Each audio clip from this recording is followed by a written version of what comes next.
ज्ञान गंगा विद्यालय हिंदी माध्यम कक्षा 11 विषय एसपी।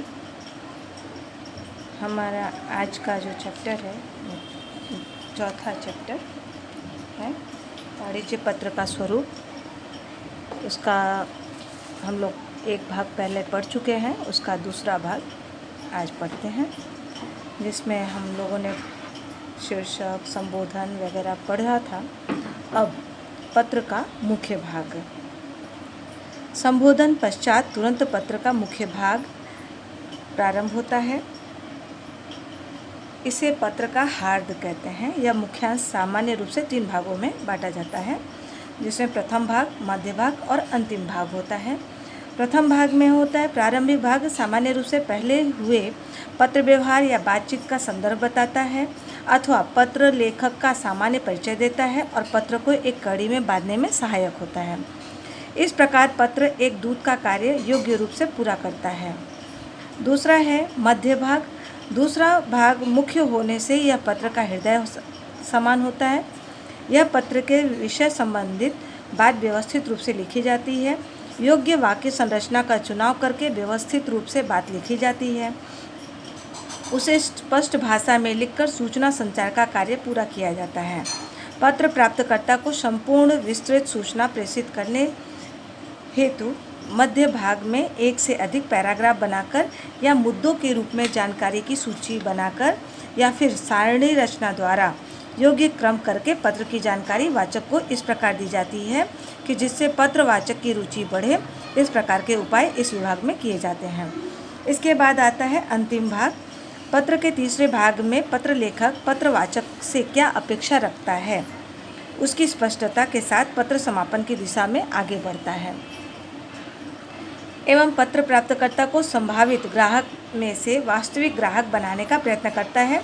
यहाँ एक विशेष बात ध्यान रखने योग्य है कि अंग्रेजी में होने वाले पत्र व्यवहार में अंतिम पैराग्राफ या शुभेच्छा दर्शक समापन में पहले निम्नलिखित वाक्य लिखा जाता है, जैसे कि थैंक यू, थैंकिंग यू ये गलत रीति है, थैंक्स यू यानी सही रीति, awaiting an early reply from you गलत तरीका है, we await an early reply from you सही रीति है। हिंदी में आपके त्वरित प्रत्युत्तर की अपेक्षा सह इस प्रकार लिखा जा सकता है अथवा तो आभार सह या साभार इस प्रकार से लिखा जाता है। ये वाक्य पूर्ण न होने से पूर्ण विराम की जगह अल्प विराम का प्रयोग होता है। अनुकूल हो वहाँ तक हमें अपने त्वरित प्रत्युत्तर की अपेक्षा है ऐसा संपूर्ण वाक्य लिखना चाहिए अथवा तो हम आपके आभारी हैं ऐसा पूर्ण वाक्य लिखकर वाक्य के अंत में पूर्ण विराम रखना चाहिए। इसके बाद हमारा अगला है शुभेच्छा दर्शक समापन। जिस प्रकार पत्र के प्रारंभ में यथा योग्य संबोधन किया जाता है, उसी प्रकार पत्र के अंत में अनुरूप शुभेच्छा दर्शक समापन करना चाहिए। शुभेच्छा दर्शक समापन द्वारा पत्र लेखक व पत्र प्राप्तकर्ता के बीच संबंध की निकटता का ख्याल आता है। पहले देखा वैसा संबोधन एवं शुभेच्छा दर्शक समापन इन दोनों विभागों का प्रत्यक्ष संबंध है। संबंध मात्र व्यावसायिक है या निकट का, उसका ख्याल संबोधन व समापन पर से आ जाता है। शुभेच्छा दर्शक अगर संबोधन है तो उसके साथ उसका समापन किस प्रकार का होगा और उसकी टिप्पणी यानी नोट्स किस प्रकार से देंगे यहाँ पे बताया गया है। जैसे डियर सर या डियर मैडम या सर है तो समापन में हम क्या लिखेंगे, योर फेथफुली। टिप्पणी में औपचारिक यानी वाणिज्य पत्र हेतु अधिक प्रचलित है। अब डियर मिस्टर शेख या डियर मिस पठान या डियर नरगिस तो यहाँ पे योर सिंसियरली रहेगा। ये भी अनौपचारिक किसी भी प्रकार के पत्र व्यवहार के उपयोग में होता है। यहाँ पे my dear Jehan, my dear Nancy तो योर ट्रूली या योर्स तक के तरीके से समापन हम करेंगे। यहाँ पर अत्यंत अनौपचारिक घनिष्ठ मैत्रीपूर्ण पत्रों में उपयोग होता है इस तरीके का भाषा। हिंदी भाषा में होने वाले पत्र व्यवहार में शुभेच्छा दर्शक समापन हेतु आपका विश्वसनीय या स्नेहाधीन ऐसे प्रयोग किए जाते हैं। अंग्रेजी में शुभेच्छा दर्शक समापन कॉम्प्लीमेंट्री क्लोज लिखा जाता है हो तो अब कैपिटलाइज और पंचुएशन मार्क अर्थात किसी अक्षर को प्रथम अक्षर में रखना, कहाँ कहाँ विराम चिन्हों का उपयोग करना है, इस बारे में सावधानी रखना आवश्यक होता है। जैसे कि योर सिंसियरली, जैसे शुभेच्छा दर्शक समापन में योर्स या वाई कैपिटल रहेगा, जबकि सिंसियरली का स्मॉल एस रहता है। तदुपरांत योर्स में एस से पहले या बाद में किसी भी एपोस्ट्रोफी चिन्ह का यानी कि ऊपर वाला कॉमा प्रयोग नहीं होता, परंतु अंत में अल्प विराम यानी कॉमा का प्रयोग अवश्य होता है। इसके बाद हमारा अगला पॉइंट आता है हस्ताक्षर। शुभेच्छा दर्शक समापन पश्चात पत्र लेखक अपने हस्ताक्षर करता है अथवा उसका पूरा नाम लिखता है। यदि पत्र लेखक अपना हस्ताक्षर संक्षिप्त में लिखना पसंद करे या हस्ताक्षर अवाच्य हो तो हस्ताक्षर के पश्चात कोष्ठक में अपना नाम लिखना आवश्यक होता है। हस्ताक्षर पत्र में लिखी विषय वस्तु एवं पत्र की लिखावट को अधिकृत बनाता है। पत्र में आजकल कंप्यूटर द्वारा लिखे गए पत्र में हस्ताक्षर नहीं दिखाई देते हैं अथवा तो डिजिटल सिग्नेचर रखा जाता है। यहाँ पे कुछ हस्ताक्षर के नमूने दिए गए हैं जिसको आप देख लीजिएगा। अन्य द्वारा हस्ताक्षर का अधिकार।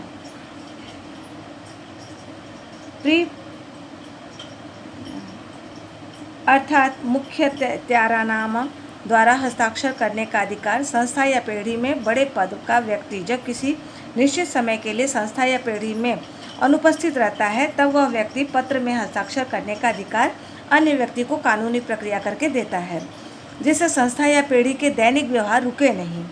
कभी कभी विभिन्न विभाग के मैनेजर अपने अधिकारियों को पत्र व्यवहार हेतु उनकी ओर से हस्ताक्षर करने की सत्ता दे देते हैं। इस प्रकार के हस्ताक्षर संबंधी व्यक्ति द्वारा कानूनी रूप से दिया गया हो तभी वह कर सकता है। इस प्रकार के हस्ताक्षर निम्नलिखित रूप से किए जाते हैं, जैसे योर फेथफुली, आपका विश्वसनीय करके इस तरीके से यहाँ पे नमूना दिया गया है। अगला है वाणिज्य पत्र में आने वाले प्रसंग अनुसार भागों की विस्तृत चर्चा। अब हम पत्र में आने वाले प्रसंगोपात भागों के बारे में विस्तृत चर्चा करेंगे, जिसमें पहला है निजी एवं अन्य टिप्पणी यानी नोट्स। तो पत्र प्राप्तकर्ता पत्र की जानकारियों से संबंधित बातों पर तुरंत ध्यान दे, जानकारी अपने तक ही मर्यादित रखे, किसी को बताए नहीं या जानकारियों का यथा योग्य प्रत्युत्तर विशद रूप से दे, ऐसा पत्र लेखक चाहता हो। तब पत्र के ऊपर रिक्त रहे हिस्से में या ऊपर के हाशिए में बड़े अक्षरों में अर्जेंट या पर्सनल या कॉन्फिडेंशियल या प्रियोरिटी जैसे शब्द लिखता है। इसके लिए किसी अन्य रंग की स्याही का उपयोग किया जाता है। हिंदी में उसे तुरंत, निजी, गोपनीय, अग्रिमता जैसे शब्दों का प्रयोग होता है। कभी कभी इन शब्दों के नीचे लाइन खींचकर उसका महत्व प्रदर्शित किया जाता है। इस प्रकार की टिप्पणी या नोट्स के कारण संस्था या पीढ़ी में अन्य व्यक्ति इस प्रकार को नहीं पढ़ेंगे या उसके पास जो अपेक्षित है तदनुसार अमल करेंगे। इस प्रकार की टिप्पणी लिफाफे पर भी लिखना अत्यंत आवश्यक है। इसके बाद अगला पॉइंट है ध्यान आकर्षक रेखा। इस पत्र लेखक आंतरिक पते के तौर पर संस्था या पीढ़ी का पता लिखेगा और लिफाफे पर वही पता लिखा जाएगा, परंतु जब संबंधित संस्था पीढ़ी के किसी निश्चित व्यक्ति को मिले वही व्यक्ति उसके प्रति ध्यान दे और यथा योग्य करे, ऐसी अपेक्षा हो तब ध्यान आकर्षक रेखा से संबंधित नाम बताया जाता है। यह बात विशेष तौर से पत्र पर लिखनी चाहिए कि जिससे आंतरिक पते के साथ व्यक्ति के नाम का प्रयोग हुआ हो तो ध्यान आकर्षक रेखा की आवश्यकता नहीं पड़ती है। सामान्य रूप से उसका स्थान आंतरिक पता और संबोधन के बीच रहता है। उदाहरण के रूप में यहाँ पे दिया गया है, जैसे यहाँ पर है मैनेजर श्री अनंत ट्रेडिंग कंपनी अहमदाबाद, श्री अमरेंद्र पारघी के ध्यानार्थ, यानी यहाँ पे ये जो पत्र दिया गया है वो अमरेंद्र पारघी को मिले और वो पढ़ें। इस तरीके से अंग्रेजी में इस प्रकार लिखा जाएगा। अगला पॉइंट विषय सूचक रेखा। विषय सूचक रेखा पत्र का उद्देश्य और प्रयोजन की सूचना देता है। पत्र पढ़ने से पहले ही पत्रवाचक को पत्र की विषय वस्तु का ख्याल विषय सूचक रेखा से आ जाता है। ये रेखा आंतरिक पते के बाद और संबोधन के पहले लिखी जा सकती है। अथवा तो संबोधन पश्चात तथा पत्र के मुख्य हिस्से के पहले भी लिखा जा सकता है। सामान्य रूप से उसके नीचे लाइन खींचकर गहरे अक्षरों में लिखकर ध्यान आकर्षित किया जाता है। जैसे विषय दलहन व अन्य अनाज की थोकबंदी खरीदी संबंधी। संलग्न पत्र को जब लिफाफे में रखकर उसके प्राप्तकर्ता के पते पर भेजा जाए तब कुछ परिस्थितियों में पत्र में वर्णित आनुषंगिक सूचना देने वाले कागज भी साथ में जोड़े जाते हैं। इस प्रक्रिया को संलग्न के रूप में जाना जाता है। जैसे कि नौकरी हेतु आवेदन पत्र के साथ मार्कशीट एवं सर्टिफिकेट की नकल जोड़ी जाती है। संलग्न के विषय में टिप्पणी यानी नोट्स पत्र में स्थायी भाग में हस्ताक्षर पश्चात बाईं ओर लिखा जाता है। एक से अधिक संलग्न हो तो उसका कुल संख्या लिखी जाती है अथवा तो उसकी सूचना दी जाती है। उदाहरण के लिए संलग्न कुल 3 या संलग्न जैसे यहाँ पे नंबर 1 कक्षा 12 की मार्कशीट का जेरॉक्स, दूसरा बीकॉम के तीनों वर्ष की मार्कशीट के जेरॉक्स, तीसरा बीकॉम डिग्री सर्टिफिकेट के जेरॉक्स। इस तरीके से चाहे तो यहाँ पे पूरी संख्या बता दिया जाए या तीनों का यहाँ पे उल्लेख कर दिया जाए। अगला है कार्बन कॉपी की टिप्पणी। तो कई बार एक ही पत्र एक साथ एक से अधिक व्यक्ति या संस्थाओं को पहुँचे और सभी को इस बात का ज्ञान हो तथा प्रत्येक अपनी तरह के से यथायोग्य योगदान प्रदान करे, इस आशय से लिखे जाते हैं। ऐसे पत्रों में हस्ताक्षर के पश्चात अन्य प्रसंगानुसार बातों के पश्चात अंत कार्बन कॉपी की नोट द्वारा व्यक्ति संस्था का उल्लेख किया जाता है। यह उल्लेख पत्र की बाईं ओर के हाशिए के पश्चात किया जाता है। हिंदी में नकल रवानगी प्रति ऐसा उल्लेख किया जाता है, जबकि अंग्रेजी में CC2 ऐसा लिखकर अनुक्रमानुसार जानकारी प्रस्तुत की जाती है। उदाहरणार्थ नकल रवानगी प्रति पहला मैनेजिंग ट्रस्टी श्री शारदा पर्यावरण जागृति मंडल अहमदाबाद, दूसरा है commissioner of trade and commerce Gandhinagar, तीसरा सचिव श्री वाणिज्य विभाग गांधीनगर। इस तरीके से कितना इसका कार्बन कॉपी भेजा जा रहा है वो भी उल्लेख हो जाता है। इसके पश्चात है हमारा अगला पॉइंट पहचान रेखा। बड़ी संस्थाओं या सरकारी विभागों में पत्र लिखने की प्रवृत्ति में 2 से अधिक व्यक्ति सम्मिलित हों तब ऐसा होता है।